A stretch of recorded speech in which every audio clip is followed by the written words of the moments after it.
Hey everyone, कैसे हो आप सब। Welcome back to career in action, लगन आपकी एडवाइस हमारी। दिस इज अब्बा सरोज और यूपीपीएससी माइंड इंस्पेक्टर क्लास के 10 के दम राउंड 18 में आप सभी का बहुत बहुत स्वागत है। काफ़ी दिन बाद आया है क्योंकि वो उधर से क्लासेस शुरू हो गए, फिर एनसीएल के, फिर झारखंड माइंड इंस्पेक्टर के, तो उस समय काफ़ी ज़्यादा थोड़ा सा बिजी शेड्यूल हो गया। फिलहाल 18 दिसंबर को पेपर है, आज है 12 तारीख, ठीक है, 18 को पेपर है। तो आई होप कि आपकी प्रिपरेशन हो गई होगी लगभग। और ये जो है ये सिर्फ प्रैक्टिस एक तरीके से सेट मान लो, ठीक है। 10 का दम राउंड, ये आपको ये एनालाइज करना है कि क्या आपकी प्रिपरेशन हो पाई है, और खुद को एनालाइज करो आप कि आप इसको अटेम्प्ट कर पा रहे हो कि नहीं, आंसर दे पा रहे हो कि नहीं। तो आज का जो टॉपिक है वो माइनिंग का ही रहेगा, ठीक है। तो स्टार्ट करते हैं। देखो, लास्ट सेशन में आपको क्वेश्चन ऑफ द डे दिया गया था, वो क्या था question? Side discharge loader is. देखो, साइड डिस्चार्ज लोडर क्या है?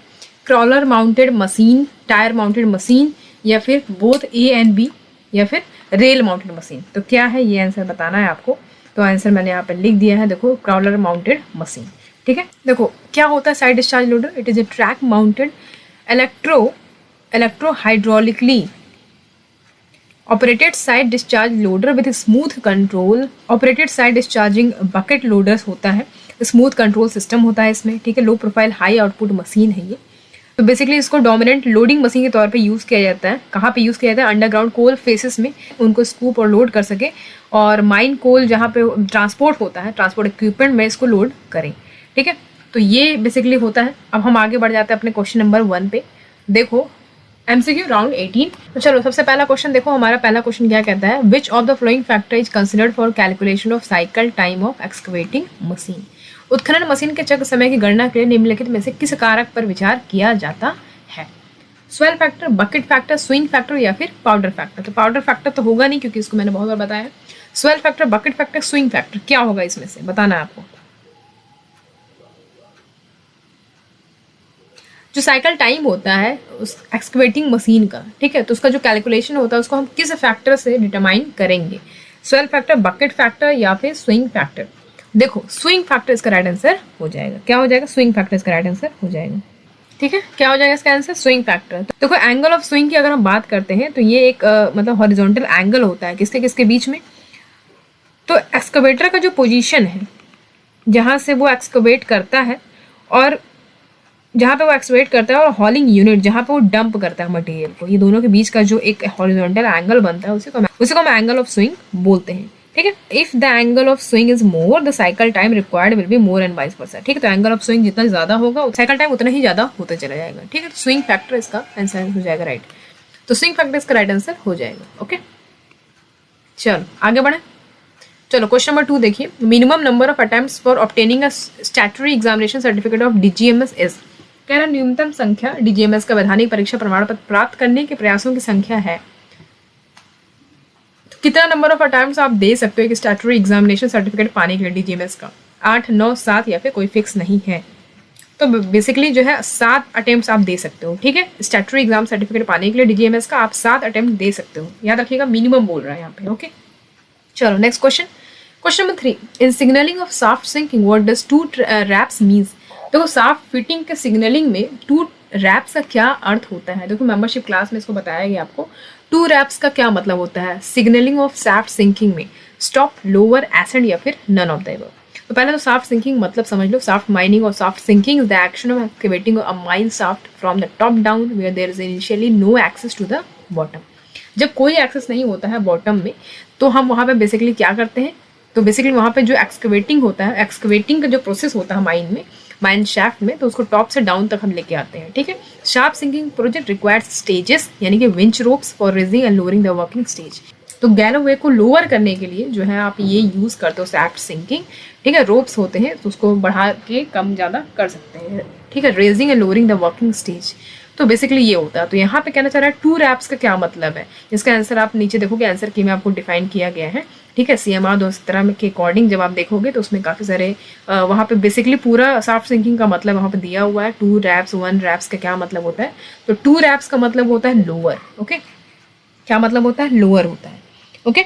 1 रैप का मतलब क्या होता है? स्टॉप, ठीक है। 1 रैप का मतलब स्टॉप होता है। 1 रैप का मतलब होता है स्टॉप, और 1 रैप का मतलब होता है, एक होता है स्टॉप, एक होता है रेज।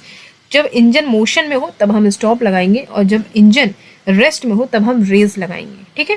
और 2 रैप का मतलब लोअर होता है, और 3 रैप का मतलब मैन होता है, ठीक है। 3 रैप का मतलब मैन होता है, रेडी टू असेंड और डिसेंड, ठीक है, ये समझ में आ गया। अब आगे बढ़ते क्वेश्चन नंबर 4 देखो, examination of haulage and travelling roadways shell be done. धुलाई और यात्रा रोडवे की जांच की जाएगी, कब होता है? Once in a month, twice in a week, once in a week या फिर वंस इन एवरी फोर्टनाइट। क्या होगा इसका right answer?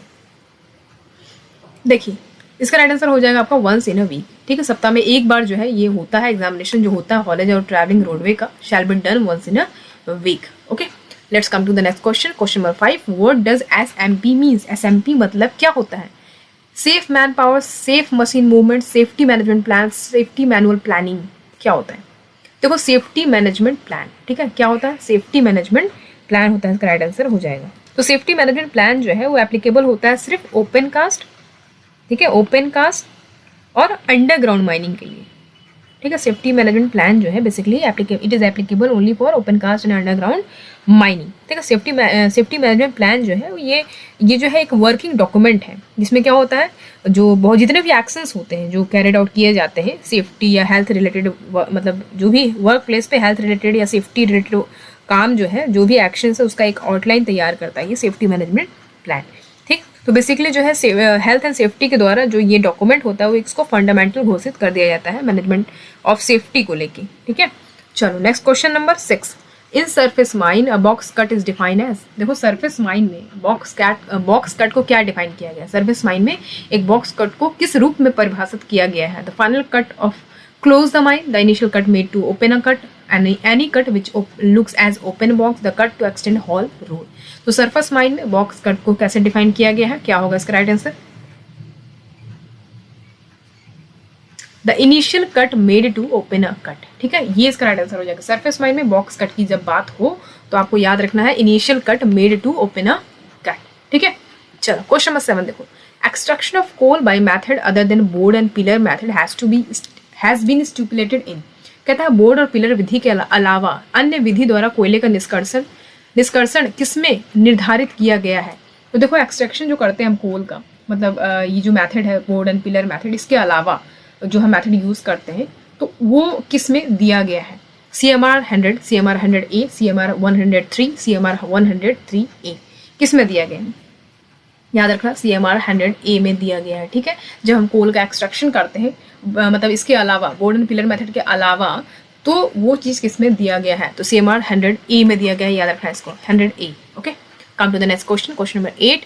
P5 explosive are used for. P5 explosive हम यूज करते हैं, P5 विस्फोटक का प्रयोग किया जाता है for what? Pre cut blasting, open cut blasting, overburden blasting या फिर सॉलिड ब्लास्टिंग, किसके लिए किया जाता है? तो याद रखना प्री कट ब्लास्टिंग जो है सॉलिड ब्लास्टिंग के लिए किया जाता है, ठीक है, सॉलिड ब्लास्टिंग के लिए किया जाता है। अब यहाँ पे देखो सुपर कोल 5 जो है ना एक detonator sensitive packed emulsion explosive है, याद रखना सुपर, लिख दे रही हूँ मैं यहाँ पे सुपर कोल 5। ये क्या है? सुपर कोल 5 क्या है? Detonator sensitive packed emulsion explosive है ये, ठीक है। तो जो DGMS होता है ये अप्रूव कर दिया सुपर कोल 5 को as a P5 type permitted explosive for use in degree 1, 2, 3 gassy coal mines. तो DGMS ने जो है अप्रूव कर दिया है ये सुपर कोल 5 जो आप देख पा रहे हो, इसको किसमें कर दिया as a P5 permitted explosive. तो ये जो है P5 एक्सप्लोसिव में शामिल कर लिया गया है सुपर कोल 5, याद रखिएगा। अब इसको degree 1, degree 2, degree 3 gassy coal mines में यूज किया जा सकता है, ठीक है। तो ये जो इमल्सन है ये फॉर्मली पुटी लाइक कंसिस्टेंसी होता है, इसमें प्लास्टिक से रैप किया जाता है इसको स्टील वायर और क्लिप्स के द्वारा। और P5 एक्सप्लोसिव जो है बेसिकली सॉलिड ब्लास्टिंग के लिए यूज किया जाता है, तो इसका राइट आंसर हो जाएगा सॉलिड ब्लास्टिंग, ठीक है। तो सुपर कोल से क्वेश्चन आएगा तो आप लोग कर लीजिएगा। Question number 9। Which of the flowing apparatus is suitable for drilling while approaching water logs underground working. देखो निम्नलिखित में से कौन सा उपकरण जल भराव भूमिगत कार्य के लिए ड्रिलिंग के लिए उपयोग है? Auger drill, hand held electric drill, burn side boring machine या फिर नॉन ऑफ दिस।